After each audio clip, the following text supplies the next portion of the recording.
you go ahead and take that thing right to the sky. Mm-hmm. Especially whenever you're talking about a man that's about to join us in just a matter of moments.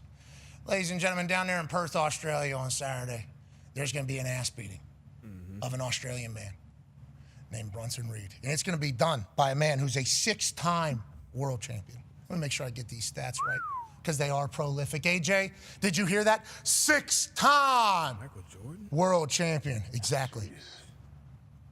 One of those was for 1,316 days. My God. This man is a career Grand Slam champion. He's a 2015 Royal Rumble winner. And oh yeah, in 2006, he was first team All-ACC. No big deal. Ladies and gentlemen, our tribal chief, the head of the table, Roman Reigns.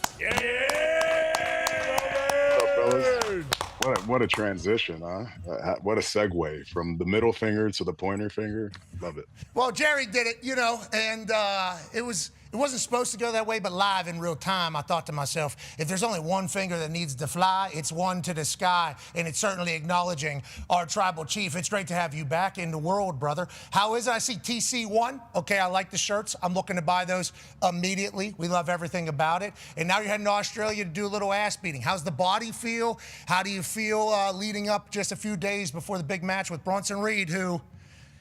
Hey, he's broken both of his own ankles jumping off the top of things, okay? He's looking to smash you, dude. How do you feel, Roman?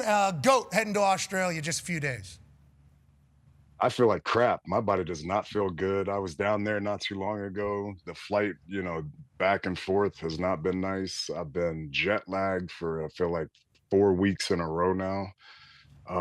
So why not just go down there and try to kill myself? So it is what it is, We're going to go just head against the wall, Goldberg style, just reckless abandon. And yeah, you can't do much worse than I feel now. So let's just go mess it up physically. So, okay, so you're not at your best. I don't love that. Okay, not at your best, but you don't I wouldn't say that. I don't. Yeah, this is like you. I'm a live performer. I can do it at any given moment. It doesn't matter. You know what I'm saying? I'm always at 100. Yeah, you're right. We're always at the 10 is. You know what I'm saying? We live at a 12, so the 10 will always be easy. Yeah, because it doesn't really matter how you feel. Whenever you're in there, you're the GOAT, obviously. So you're gonna have. Well, yeah, you go through the curtain. You know what that. I mean, you could be selling a broken leg back there, but as soon as the music hits, as soon as you go through that black curtain, it's like it's like a shot in the arm.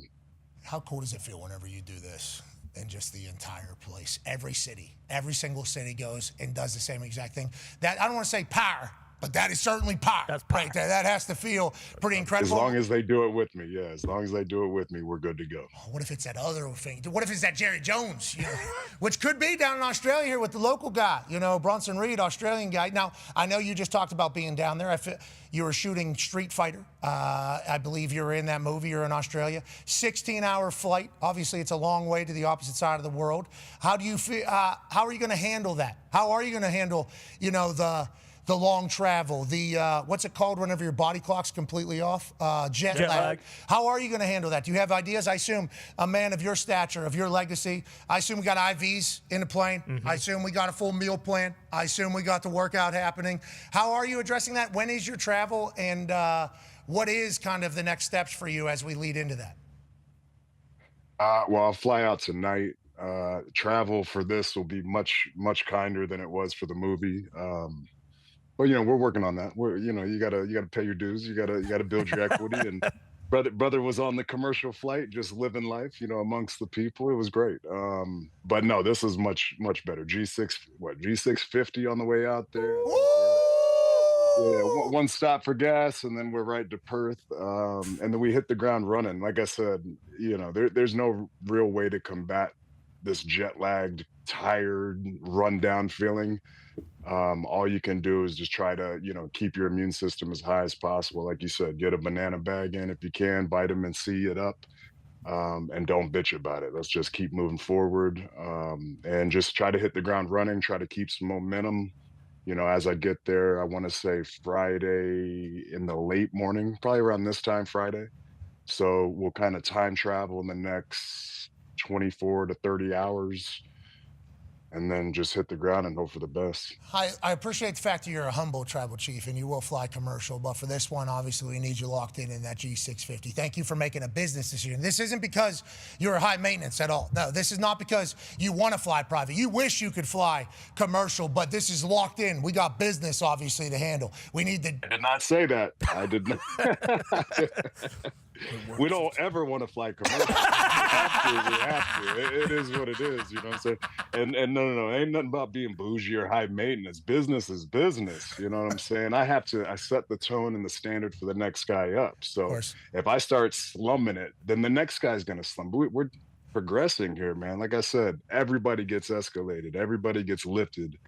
When the tribal chief's around. Rising tides lift all boats. Let's talk about Jey Uso. Seems like there's been a little bit of, I don't want to say a baton passing, obviously. The Ulafala, but that hasn't happened. Obviously, that's a big deal. I'm not talking about that. But it feels like he has his eyes on a little bit more. It feels like you also see a little something in him. How is that kind of working out, and how is it to see the Usos back and you with them? It feels like glory days almost, right? Well, I mean, I don't know about all that, and I don't know about handing down the mantle.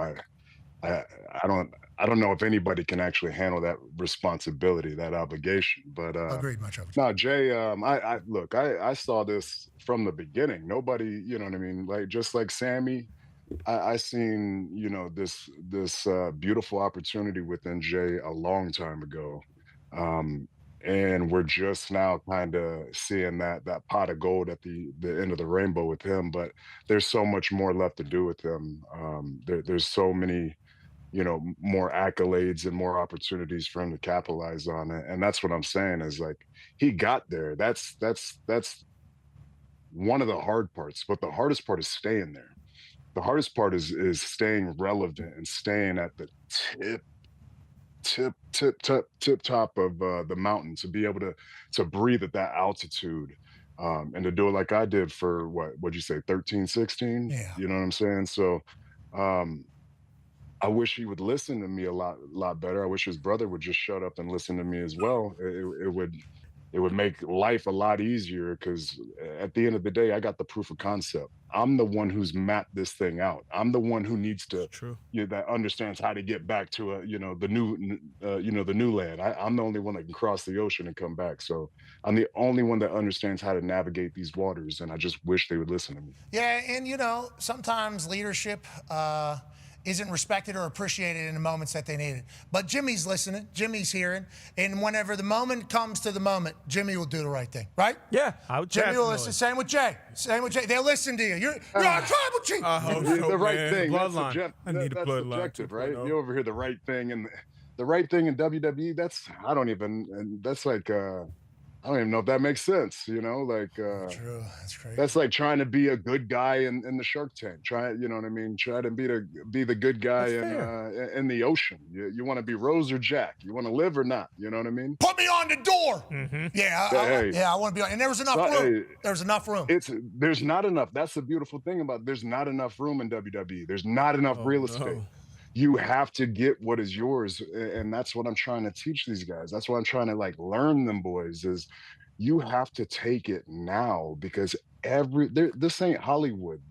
There's no number one. Like Cody can try to put it there, I can try to put it there, but everybody's trying to take these spots. Everybody's trying to come up. Nobody cares if you're doing good today. That's how the WWE is. It's not like Hollywood where they put a number on us and everybody serves the top spot. Everybody's here to make 1 and 2 look really good. They don't care if I look good. They want the good life here. They want to be in the promised land. It's not the titles. It's this space that I'm speaking of. Yeah, the G650 down in Perth. Yeah. I understand. Yeah. We understand what you were speaking of, and obviously that is why the WWE has been great for so long, because there's so much competition within the company to get these prime spots. And this man held it down through the hardest time in the history of the business, when there was no fans. Took it to new heights, billions and billions and billions in dollars in revenue. But there was one person that was next to you then that seemingly hasn't been for some time now, and he's got a huge brain, this man. Go ahead, Con Man. Yeah, TC1, I acknowledge as always, and you're mentioning real estate. There's not enough real estate, brother, because it's all yours. But when you're thinking about what this weekend is going to hold, have you thought about the wise man at all? Is there any sort of feelings about what he might try and do during your match? I would say anything that I need to be worried about, he's doing right now. When we get out there physically in that capacity, never worried about the old man. You know what I mean? It is what it is. I choked him out last time where Hell yeah. just him getting in the bubble, he already understands that. But any type of, layered plan, any type of foil that he's trying to plan at this point, I think it's being game planned, in the forefront. So just got to be ready for everything. He taught me so much. I sat under his learning tree. I caught shade for a long time. So anything that he's teaching all these other guys, he's already, and Sure. he's long-winded, so he'll keep on telling his stories, you know what I mean? And he'll come back to him. So I've like a sponge absorbed so much from the former wise man that I think he's gone dumb now. I don't think you think took he's it the all. same guy. Whoa. Yeah. I think it's become one of those situations Lost his where fastball. Jeez. I've become the master. Oh, I like to hear that because that happens in a lot of sports. And ask too. You can ask the twins. When we were on these, years ago on these flights doing, same thing to Saudi. I'd sit there and I'd listen to him. I'd sit there and I'd take counsel. I'd sit there and hear his stories. And sometimes, he'd forget he told me a story and he'd tell me again, but I'd listen to it again just to see, you know what I mean, if the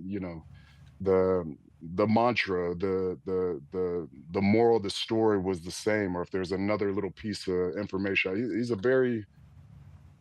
a very wise soul. So you got to be smart when you're around someone like that, because you can learn so much. Yeah, no detail unnoticed from our tribal chief. You want to tell me a story 3-4 times, I'll certainly be listening to new details so that I can get better. And then also all that information and knowledge I'm going to take from you. And you're going to start making bad decisions, wise man. He actually said, if this doesn't go well down at Crown Jewel, I'm going to have to ask myself why I picked you over Roman Reigns. So he's already having a little bit of doubt. Okay, so he's already starting to, oh my God, he's yearning for the days when he was riding over there. Relevancy Island, whenever when he was living the high life with the tribal chief, and now he's over there with the vision going, you know what my vision is now? How the hell do I get out of here? So big times in Australia. He just got off a charter with like 80 people probably sweating it up. You know what I'm saying? That's not the good life. It's not bad, but it's not the good life. It's not the promised land. Yeah, it's not life around. You know what I'm talking about. I do. I acknowledge. That's right. Yeah, I acknowledge, brother. I acknowledge. That's brother. right. Yeah, no questions asked. Rare air, baby. It is, and you were breathing it for a long time. Well, also, others were trying to yeet. It's like, can you yeet up at that altitude? We shall see. I know I couldn't. I was getting blown up every single week as Jay was riding this wave to the top. AJ has a question for you, Tribal Chief. Yeah, speaking of rare air, what you have done and been at the top for so long, I wonder, it reminds me of like Tiger Woods, how long he held world number one, just for astronomical amounts of time, everyone taking shots at him, trying to get his top spot. Have you reached out ever to anyone in other sports, say like a Tom Brady during his run, all these guys that may be the top of their sport, and try to like say, hey, how do you do it? How do you handle this when everyone's trying to come get your spot? No, I never, outside of probably talking to like Dwayne, Johnson. Of course. Yes. We're down here in Miami, so I was thinking maybe Dwayne, Wade or whatever. He's won some championships. Sure. Yeah, he's won some championships down here. But no, I haven't had the privilege of talking to any of those guys. But I definitely studied that. You know what I mean? I've definitely watched, Michael Jordan, Tiger, Tom Brady, all these guys, everybody, the goats of their space, of their sport, of their skill. I think it's an easy watch. I mean, ESPN, they have so many documentaries, all the 30 for 30s, so you can kind of dive into that and look into the psyche of what these guys were thinking or feeling, what they're going through. A lot of times too, they're going through a lot of, they're going through some shit in real life. They're going through personal stuff too, which is interesting because a lot of these guys actually are, to be able to chase and focus on the greatness while your life is going nuts. That's a skill in its own right. But yeah, I've definitely studied, and I've said this before, like, as I'm sure you boys have done yourselves, because you've all achieved, a very high success rate in your own lanes. Thank you. You take pages from people's playbooks. You see somebody doing something seamless, like, oh man, like, Rock, Cena, older guys than me like Randy Orton, Rey Mysterio, all the way back to someone I didn't get much time with, Bob but Backlund. The Undertaker, Sure.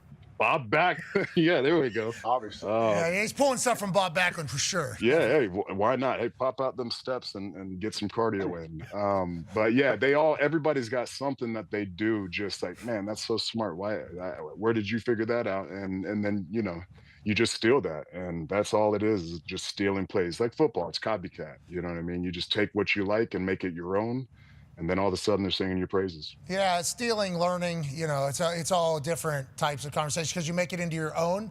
And I think anybody that's at the top is obviously a big-time learner and committed to getting better every single day, which you certainly have and continue to do. You got that dog trait that takes you to the top. That's because you're a football guy. That's and right. we love that. Go ahead, Ty. Yeah, my tribal chief, I know how busy you are, so I'm not sure how much you've been able to pay attention to your alma mater, but boy, I'll tell you what, Georgia Tech is humming right now, undefeated in the ACC.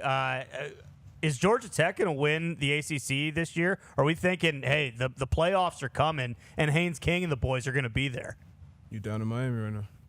I don't know. I don't want to jinx it. The moment I start running my mouth, my teams do not perform well. So we're just going to enjoy hey, if you want to play good football, if you want to be successful in life, if you want to be a part of something after football quits you, because it quits all of us, unless you're fortunate enough to keep talking about it after you're done, you want to be a part of this Georgia Tech community. You want to be a part of this Georgia Tech fraternity. We're winners, man. And I want to say at least 25 to 30% of us are easy millionaires. So that's something we've been doing before the social media game, before there became all these different avenues to create revenue. We were at the groundwork and, starting with just geniuses, you know what I mean? Engineers just getting it done. And the ones who aren't engineers, we're taught how to run them. You know what I'm saying? We're taught how to employ them and manage them in one of the greatest markets of Atlanta. So if you're not buying what I'm selling at this point, Georgia Tech, Atlanta, that's the place to be, because that's what taught me how to. Pensacola could only do so much. I love Pensacola, Florida, the Panhandle. It taught me how to be a young man, but Georgia Tech and Atlanta taught me how to be a grown man. So please join. Membership has its privileges, boys. Ty asked you. He said, I don't know how much you're paying attention to. He understands. Everything's recruiting. He just dropped into a recruiting pitch for Georgia Tech immediately. 25, 30% of us become billionaires. You're not getting my money, but I will push you all the way to football, obviously WWE now. You just talked about being in Australia. You have a huge role in Street Fighter. D-Bud has a question for you. Absolutely. We all grew up playing Street Fighter. That's a big opportunity. You can't wait to see it. But how has balancing being a WWE superstar and being a big Hollywood star, how has that been so far? You mentioned talking to Dwayne Johnson before. Have you leaned on him or some other guys? And how has that been? Well, no, I mean, man, it was so busy going back and forth and trying to get through Paris and then get to the point of getting down there. My kids, they're all in school right now. And so, we're in the fall, so we're in the thick of it. So I didn't get a chance to tap into anybody, but that's one thing I did do is when I was down on Hobbs and Shaw, I was able to, like I said, just absorb everything and just kind of monitor and just, download as much of the process as possible. And that helped me out a lot when I got down there. And also, too, the things that I didn't like about my experience or maybe my attitude in the last project or two that I've done, and just different ways to, psychologically prepare myself for a different process, because that was the biggest thing. I'm so used to my WWE bubble. I'm so used to that process and being live and jetting in and jetting out, having the bus and having my own little creative space. So I had to just kind of rewire myself to be ready for a different process. But yeah, man, it was fun. It was a good time. And there was that one little moment in time where it was like, man, this is kind of what being a movie star feels like. You know what I mean? Being in that little bubble, it was cool. And it's interesting because everything I've learned in WWE, everything they've taught me, all these skills that I've acquired and I've sharpened, they all translate. Yeah, selling, giving, delivering, remembering, adjusting. Everything carries over. I think you're going to be massive star, dude. Because, you know, I don't have to tell you this. You already know. You have a mirror. This dude is wildly attractive. Okay, it is outright. Yeah, and I know you used to be a vest boy. Okay, you used to be a little bit, you know, Oos used to get a little comfortable. I was a D tackle, man. I was chubby. You know what I mean? Holding water. Just athletic as all hell, though. Holding water. And that's how he views himself, I think, still as that fat guy. And then he walks out, and he's just like 4%.